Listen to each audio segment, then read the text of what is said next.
ഇന്നത്തെ നമ്മുടെ റെസിപ്പി വെറും 3 ചേരുവ കൊണ്ട് ചെയ്തെടുക്കാൻ പറ്റിയ നല്ല ഹെൽത്തി ആയിട്ടുള്ള ഒരു റെസിപ്പിയാണ്. നമുക്ക് വളരെ പെട്ടെന്ന് തന്നെ ചെയ്തെടുക്കാനും പറ്റും. നമ്മൾ ദിവസവും ഇതിൽ ഒരു പീസ് കഴിച്ചാൽ മതി നമ്മുടെ ഇമ്മ്യൂണിറ്റി പവറൊക്കെ കൂടാൻ. അപ്പോൾ നമുക്കിതെങ്ങനെയാണ് ചെയ്തെടുക്കുന്നതെന്ന് നോക്കാം.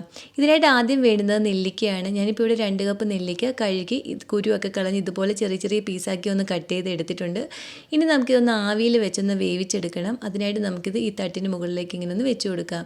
ഇനി തീ ഒന്ന് കുറച്ച് വെച്ച് ഒരു 10 മിനിറ്റ് അടച്ച് വെച്ചാൽ മതി. അപ്പോഴേക്കും നമുക്കിതിവിടെ കുക്കായി കിട്ടും. ഇതിൻ്റെ ചൂടൊക്കെ നന്നായിട്ടൊന്ന് മാറിയതിന് ശേഷം നമുക്കിതൊരു മിക്സിയുടെ ജാറിലേക്ക് ഇട്ട് കൊടുത്ത് നല്ല ഫൈനായിട്ടൊന്ന് അരച്ചെടുക്കണം. ഇപ്പോൾ നമ്മളിത് ഇവിടെ നല്ല ഫൈനായിട്ട് ഇതുപോലെ ഒന്ന് അരച്ചെടുത്തിട്ടുണ്ട്. ഇനി ഇത് ഈ ഒരു പാനിലേക്ക് ഇട്ട് കൊടുക്കാം. ഇനി നമുക്കിതിലേക്ക് മധുരത്തിന് ആവശ്യമായ ശർക്കര ചേർത്ത് കൊടുക്കണം. ഞാനിപ്പോൾ ഇവിടെ 1.5 കപ്പ് ശർക്കരയാണ് ഇതിലേക്ക് ചേർത്ത് കൊടുക്കുന്നത്.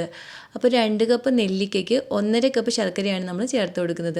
ഇനി ഒന്ന് ഇളക്കി കൊടുത്ത് ഇതൊന്ന് കുറുക്കിയെടുക്കണം. മണ്ണും പൊടിയൊക്കെയുള്ള ശർക്കരയാണെങ്കിൽ അല്പം വെള്ളത്തിൽ അരിച്ചിട്ട് വേണം നമ്മളിതിലേക്ക് ഒഴിച്ചു കൊടുക്കാൻ. അതുപോലെ തന്നെ നിങ്ങൾക്ക് വീഡിയോ ഇഷ്ടപ്പെടുകയാണെങ്കിൽ ഇതുപോലുള്ള റെസിപ്പികൾക്ക് ഈ ചാനൽ സബ്സ്ക്രൈബ് ചെയ്യാനും നിങ്ങളുടെ അഭിപ്രായം വീഡിയോയുടെ താഴെ കമൻറ്റായിട്ട് അറിയിക്കാനും മറക്കല്ലേ. ഇനി നമുക്കിതിലേക്ക് നല്ലൊരു ഫ്ലേവറിനായിട്ട് 1/2 ടീസ്പൂൺ ചുക്കുപൊടിയും കൂടി ചേർത്ത് കൊടുത്ത് നമുക്കിതിങ്ങനെ ഒന്ന് ഇളക്കി കൊടുക്കാം. ഈ പാനിൽ നിന്നൊക്കെ വിട്ട് വരുന്ന ആ ഒരു പരുവായി വരുന്ന വരെ വേണം നമ്മളിതൊന്ന് ഇളക്കി കൊടുക്കാൻ.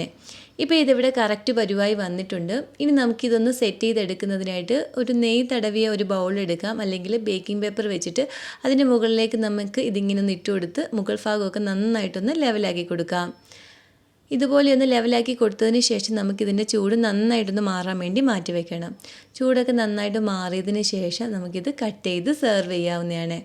ഒരു 2 ദിവസമൊക്കെ നമുക്ക് വെളിയിൽ വെച്ചിട്ട് കഴിക്കാം. അതിനുശേഷം നമുക്കിത് ഫ്രിഡ്ജിൽ വെച്ചിട്ടും ഉപയോഗിക്കാവുന്നതാണ്. അങ്ങനെ നെല്ലിക്ക വെച്ച് ചെയ്തെടുക്കാവുന്ന നല്ല ഹെൽത്തി ആയിട്ടുള്ള റെസിപ്പി ഇവിടെ റെഡി ആയിട്ടുണ്ട്.